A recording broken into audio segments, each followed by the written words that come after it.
আপনি দেখছেন news now, আমরা জানি কোনটা খবর। উত্তর পূর্বাঞ্চলে জাতীয় মহাসড়ক প্রকল্পগুলির পর্যালোচনা সভা অনুষ্ঠিত হয় সোমবার। নতুন দিল্লিতে আয়োজিত এই বৈঠকে পৌরোহিত্য করেন কেন্দ্রীয় সড়ক পরিবহন মন্ত্রী নীতিন গডকরি। বৈঠকে উত্তর পূর্বাঞ্চলের অন্যান্য রাজ্যগুলির মুখ্যমন্ত্রীদের পাশাপাশি উপস্থিত ছিলেন ত্রিপুরার মুখ্যমন্ত্রী ডাক্তার মানিক সাহাও।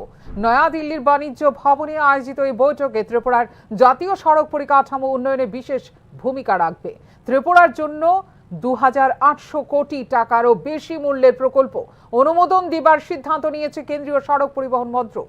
বৈঠকে ৮টি বড় প্রকল্প নিয়ে আলোচনা হয়েছে, যার লক্ষ্য ত্রিপুরার সড়ক পরিকাঠামো এবং সংযোগ শক্তিশালী করা।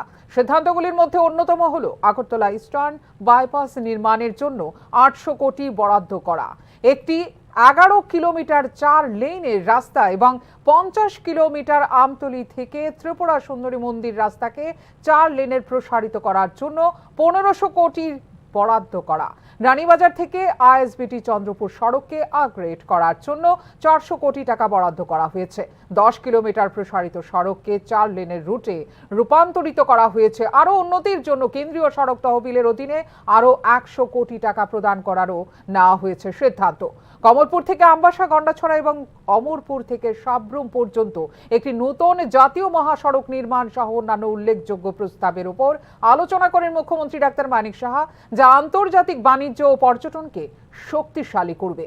বন্যায় ক্ষতিগ্রস্ত জাতীয় মহাসড়কের পুনরুদ্ধারের পাশাপাশি ইস্টার্ন বাইপাসের পাশে ১০০ একর জমিতে আগরতলার কাছে একটি লজিস্টিক পার্কের পরিকল্পনাও তুলে ধরা হয়েছে এই বৈঠকে নেওয়া সিদ্ধান্ত অনুসারে মহারানী এবং ছবিমোড়াকে সংযুক্ত করার জন্য একটি রোপওয়ের জন্য বিশদ প্রকল্প প্রতিবেদন বা ডিপিআর শীঘ্রই অনুমোদন পাবে বলেও আশা করা হচ্ছে।